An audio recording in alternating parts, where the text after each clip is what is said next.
Ouais. On est tout bon. Ok.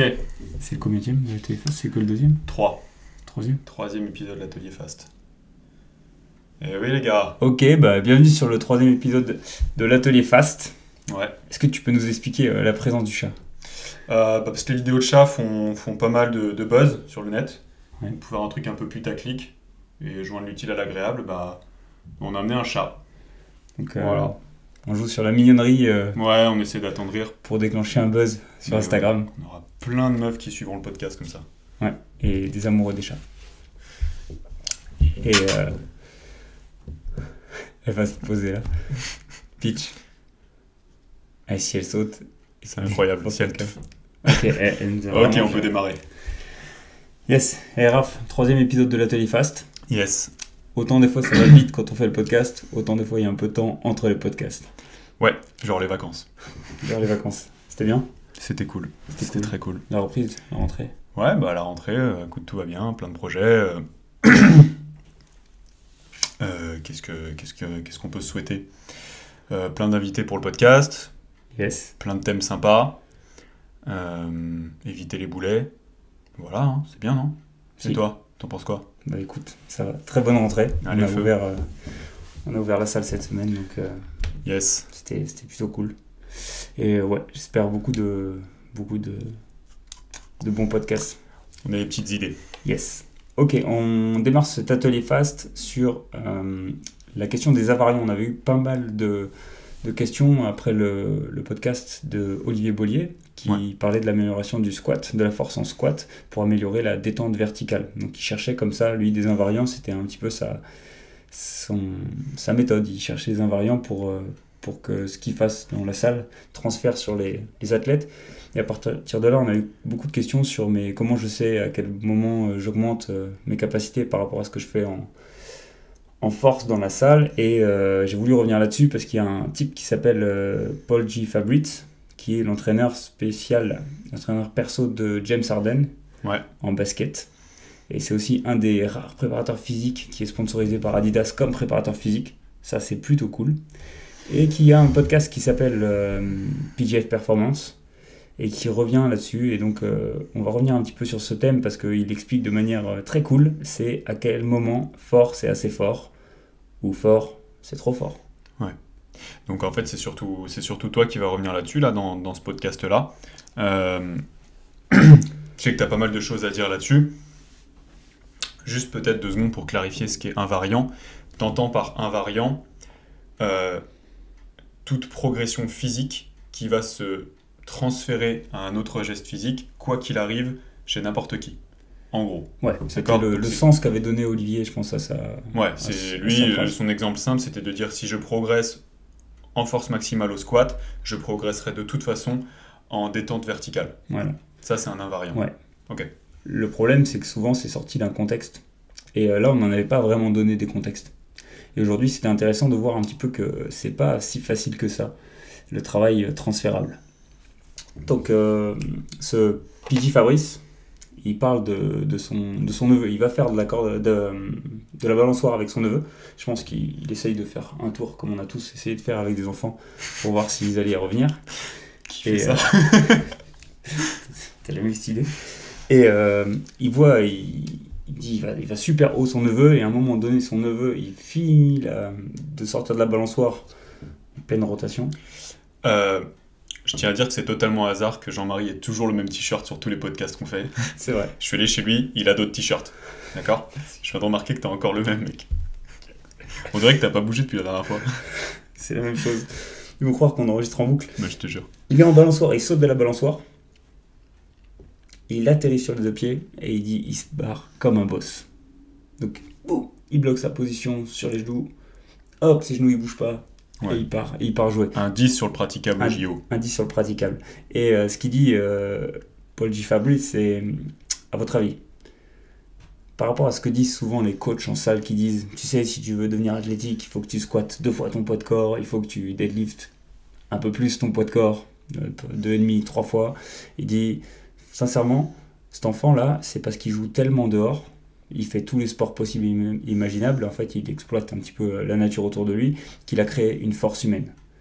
Et ce qu'on va retrouver la plupart du temps dans les terrains, ce qu'on a besoin, c'est de la force humaine. C'est pas souvent la charge que tu peux avoir sur un dos et comment tu peux la gérer, c'est parfois à quelle vitesse tu vas répondre à cette charge. Ce qui est important, c'est quand tu cours et tu fais un appui, quand tu te prépares à sauter, c'est toute cette charge que tu peux emmagasiner à la vitesse où tu vas devoir y répondre. Il y a, pardon, mais je pense à ça maintenant. Il y a Cameron Joss, qui est le préparateur physique assistant de De Franco, qui bosse avec lui aux États-Unis, qui a fait un sujet un petit peu là-dessus l'autre fois, qui est un peu le même, en disant à quel moment force est assez fort, notamment pour les sports collectifs. Alors, ils sont beaucoup dans les sports US, mais ça se transfère à tout. Et ils avaient dressé un diagramme, enfin une infographie un peu intéressante, en disant en gros, est-ce que dans ta pratique, tu es explosif et fort sur le terrain, notamment pour les sports collectifs, les changements de direction et tout. Si la réponse est oui, parfait, continue à t'entraîner techniquement, continue à pratiquer ta force, c'est que ça se transfère. Si la réponse est non, continue quand même à bosser ta force, d'accord ? Et si la réponse est non, regarde la force. Au niveau de la force, est-ce que tu es quelqu'un de fort ? D'accord ? Une fois que tu considères que sur le terrain, tu n'es pas explosif. Si la réponse est non, il y a sûrement un truc à travailler là, tu as un déficit de force, ça va être compliqué de changer de direction correctement. Si sur le terrain, tu n'es pas explosif sur les changements de direction, tu es un vrai tracteur et que ça va pas, et qu'on regarde tes performances à la salle d'entraînement et que tu squattes 3 fois ton poids de corps, le problème vient peut-être pas de là. Là, en revanche, il faudra se tourner vers d'autres choses. Alors ça peut être la méthode d'entraînement, mais là, en revanche, ça sera plus un problème technique d'apprentissage des gestes. Ok ? Donc, je sais pas si c'est des termes différents pour dire la même chose, mais est-ce que c'est ce que tu entends quand tu parles de force humaine ? En gros, tu parlerais de force qui se reflète pour une activité physique et des mouvements humains Aujourd'hui, plus sportifs. Clairement, c'est ça. Aujourd'hui, on va parler de l'exemple de basketteur qui aurait besoin parce que c'était son domaine, et on parlait de détente verticale. Donc, on parle de basketteur, de volleyeur, peut-être même de handballeur. Je vais laisser les autres parce qu'en vrai, l'entraînement de la force et de la vitesse chez les autres, je trouve un peu plus bénéficiaire de tout ce côté résistance et préparation et prophylaxie. Donc on reviendra pas là-dessus, mais c'est pour ça que j'inclus pas des trucs comme le foot américain et le rugby, parce que je pense que c'est encore une toute autre histoire. Même si le hand, il y a des contacts. Là, on va vraiment parler juste purement de détente verticale. Tu parles de déplacement, tu parles pas de résistance au choc ou de prévention de blessures. Qu'on fasse pas d'amalgame. Il y a 4 manières d'améliorer la force de son squat. Okay. La première, c'est que si j'améliore la technique d'un tout débutant, il y a des possibilités pour que les 2 premiers mois, je vois qu'il puisse doubler, voire tripler ses capacités au squat. Est-ce que fondamentalement, il y a eu des adaptations incroyables au niveau musculaire et physiologie musculaire ? Peut-être. Merci Raph. Est-ce que fondamentalement, il y a eu des adaptations au niveau musculaire ? Pas vraiment, mais l'amélioration de la technique y est. Est-ce que ce gain amélioré en technique va forcément transférer vers un gain en détente verticale ? Il ne semblerait pas que ce soit si évident que ça. Il faut d'abord une mini-base avant de pouvoir commencer à vraiment augmenter un petit peu les perfs et voir que ça va se... La pratique de ce geste, en fait. Ouais, c'est la pratique clairement du geste qui a amélioré le geste en lui-même et on va en parler juste après de la coordination musculaire qui permet finalement de commencer à soulever un peu plus lourd au squat. Donc, l'augmentation des gains de lift en technique, ça ne va pas améliorer ta descente verticale directement. La deuxième manière d'améliorer la force de son squat, c'est via la coordination intermusculaire. C'est contracter les bons muscles au bon moment. Et ça, c'est l'apprentissage qui va être créé et aussi l'apprentissage par le corps de la co-contraction. C'est-à-dire que quand je vais descendre, il va falloir stabiliser les positions au niveau des genoux, au niveau des hanches, au niveau des chevilles. Et toute cette co-contraction, elle m'amène de la stabilité articulaire. Et ça... Donc par contraction, pour l'audience, tu entends par là la contraction simultanée de différents muscles, différents groupes musculaires pour stabiliser un mouvement. Ouais. Souvent des muscles antagonistes. Ouais. Exemple pour le squat. Si je contracte mes quads, il y a des bonnes chances que dans la descente ou la remontée, pour stabiliser, il y a aussi mes ischios qui sont contractés. Voilà. Okay. Et cette co-contraction-là, c'est pas forcément ce qu'on cherche quand on cherche à faire des mouvements avec une grande vélocité. Par exemple, si je veux ouvrir très fortement mes hanches avec une grande vitesse max, ce que je vais chercher justement, c'est à diminuer cette co-contraction parce que je veux pouvoir relâcher très rapidement mes fléchisseurs de hanches qui sont devant en contractant très fortement mes fessiers derrière. Je sais que c'est pas le sujet, mais je peux pas m'empêcher de penser encore à De Franco là-dessus, qui disait: je vais vous donner une technique qui est complètement... vous verrez pas ça dans les livres, mais je vous promets que ça marche. il étire fortement les quadriceps de ses athlètes avant un test de détente verticale max. Et ça paraît complètement absurde parce que faire du stretching avant quelque chose d'explosif, 10 études sur 10 montrent que c'est au détriment de la perf. Ouais. Il dit simplement, les quelques centimètres gagnés par l'ouverture de hanche du fait que les quadris sont détendus vont au final faire gagner au test. Ok. Et c'est ce qu'il a constaté après des années à recenser des données sur ce test de descente verticale qu'il fait faire tout le temps à ses athlètes qui en ont besoin pour les tests pour le coup en NFL et tout ça. Et en foot US. Bref, pardon, je t'ai coupé, mais Yes, non, c'était intéressant. ça allait dans ton sens. La diminution de la co-contraction, c'est la cette amélioration de hop, j'arrive à contracter mes fessiers et en même temps j'arrive à relâcher mes fléchisseurs de hanche devant, ça va nous emmener une vélocité nette plus importante. Donc un gain plus important à haute vitesse. Donc on voit déjà que là, je gagne quelque chose, mais d'un côté je perds quelque chose. Il y a des avantages, mais il y a aussi des inconvénients. Le troisième point, du coup, après la coordination intermusculaire, ça va être l'amélioration de la contraction volontaire.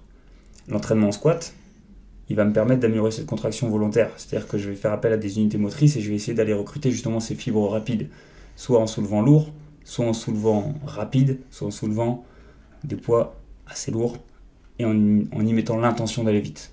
D'accord, c'est comme ça que je vais aller recruter ces fibres-là et améliorer ces unités motrices, l'utilisation de ces unités motrices ou leur recrutement.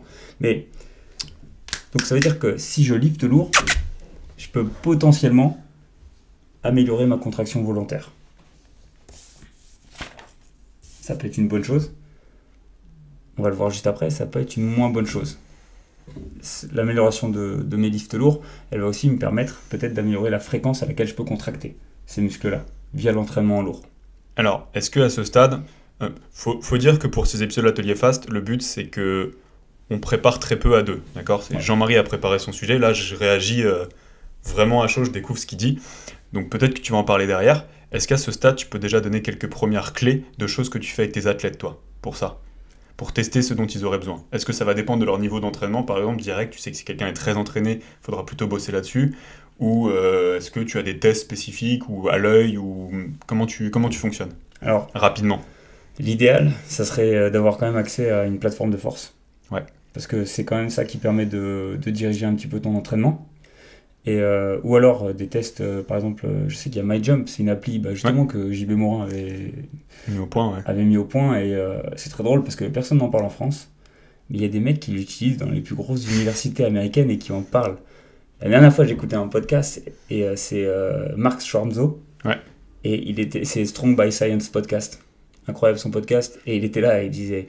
il a fait une présentation à une conférence sur la préparation physique. Et il était là et il dit... je reprends les études de J.B. Moran. Et il dit J.B. Moran, vous connaissez J.B. Moran, c'est un scientifique incroyable et tout. Et j'étais là et j'écoutais le podcast. J.B. Moran, j'ai jamais entendu. Et je m'ai... J.B. Moran. J.B. Moran, c'est J.B. Morin. Et il parlait justement des profils force-vitesse et de l'application de MyJump. L'application de MyJump, ça peut être intéressant. Mais je vais en parler juste après, quand on aura présenté les avantages et inconvénients. Et en fait, tu me spoil tellement t'es trop fort. Le quatrième avantage... Cette remarque était totalement fake. Qu'on peut avoir avec l'amélioration du squat, ça va être ça va être un changement au niveau de la structure muscle-tendon, myotendineuse. Okay ? On sait que l'entraînement en force, ça va provoquer différentes adaptations. La première serait l'hypertrophie, ce serait augmenter la surface de section transversale, et ça serait potentiellement une option possible pour... Surface de section transversale. Ouais. Cross-sectional area. Ouais. Je pense qu'il y a des chances qu'on se plante en français en la disant. Mais... Ouais. En gros, si je coupe mon bras là en deux, le moignon... J'ai un couteau. Le moignon... On va voir ça tout de suite. Le moignon qui resterait... C'est bizarre ce que je dis. Le moignon qui resterait, ça, c'est la coupe de section transverse. Ok. C'est bien coupé. C'est bien coupé, c'est net, c'est propre. Ça serait possiblement, si on augmente justement toute cette section transverse, ça serait un plus pour pouvoir développer plus de force. Parce qu'il y aurait la place d'y mettre tous les éléments contractiles nécessaires. Ok. La deuxième adaptation qu'on pourrait voir serait la rigidité du tendon. On sait que les entraînements en force, c'est c'est le top 3 parmi le choix qu'on peut faire pour augmenter la rigidité d'un tendon. Et la rigidité d'un tendon, c'est une bonne chose pour la rapidité de développement de la force. Par exemple, j'ai des tendons d'Achille qui sont beaucoup plus résistants parce qu'ils sont plus gros et ils sont plus durs à mettre en tension. Tu passes de 0 à 100 plus vite. Tu passes de 0 à 100 plus vite quand tu vas appuyer sur le sol. Il y a peu de chances. Quand tu vas appuyer sur le sol, il y a peu de chances que tu te déformes et donc tu propulses. Ouais. Ok.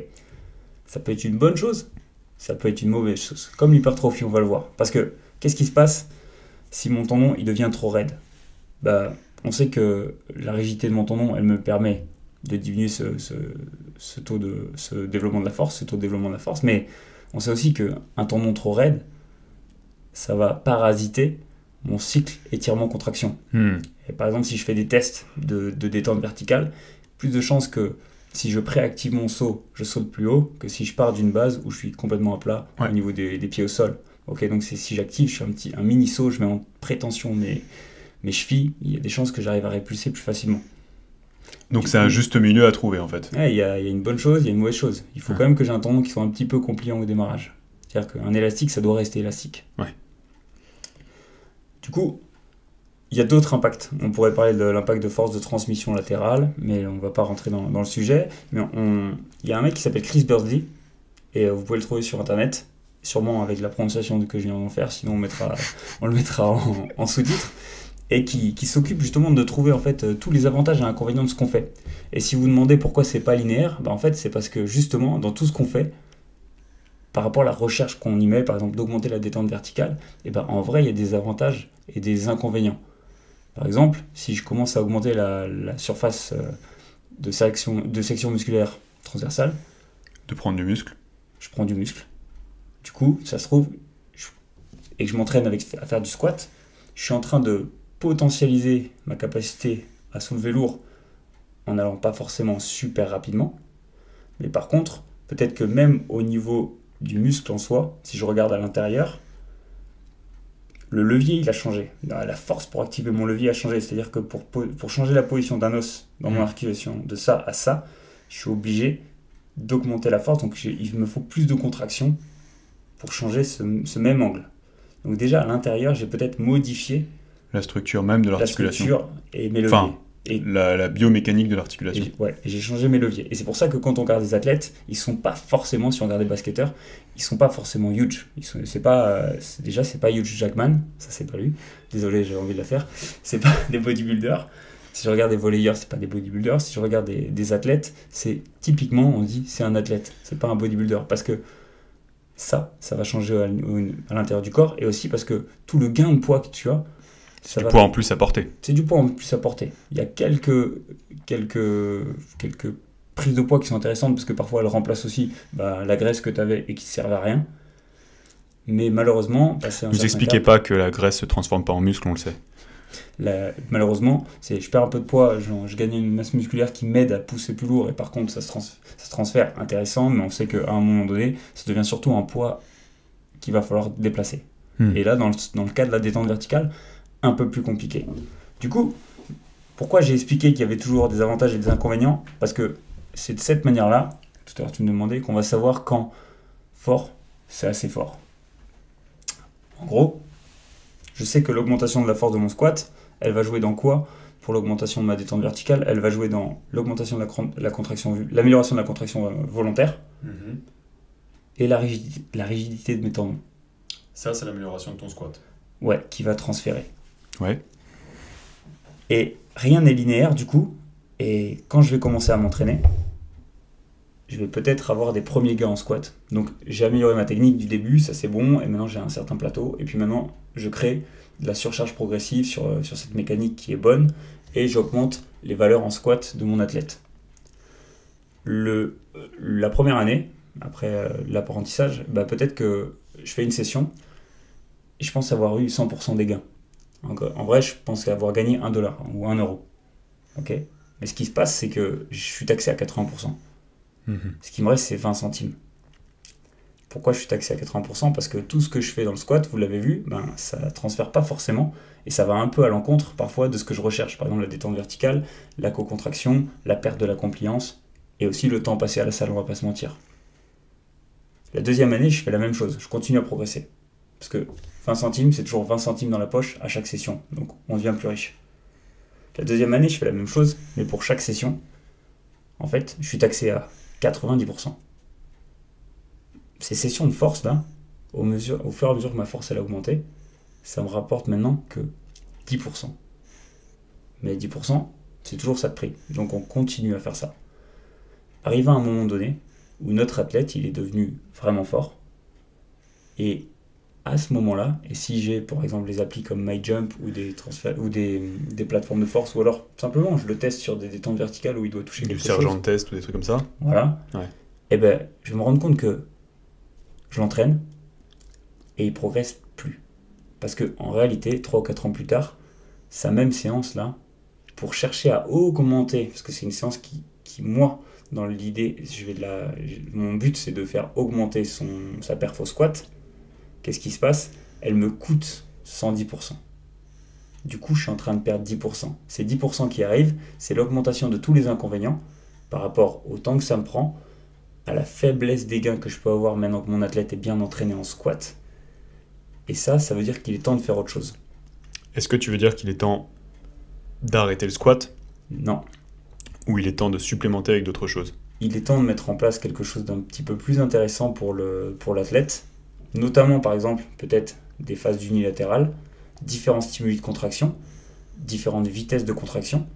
Par contre, on ne va pas arrêter le squat. C'est là où ta question elle est pertinente, c'est que on ne veut pas arrêter le squat, on ne veut pas perdre ces qualités-là. Ce qu'on va faire, c'est peut-être maintenir un taux de force. Et maintenir un taux de force, c'est pas très compliqué.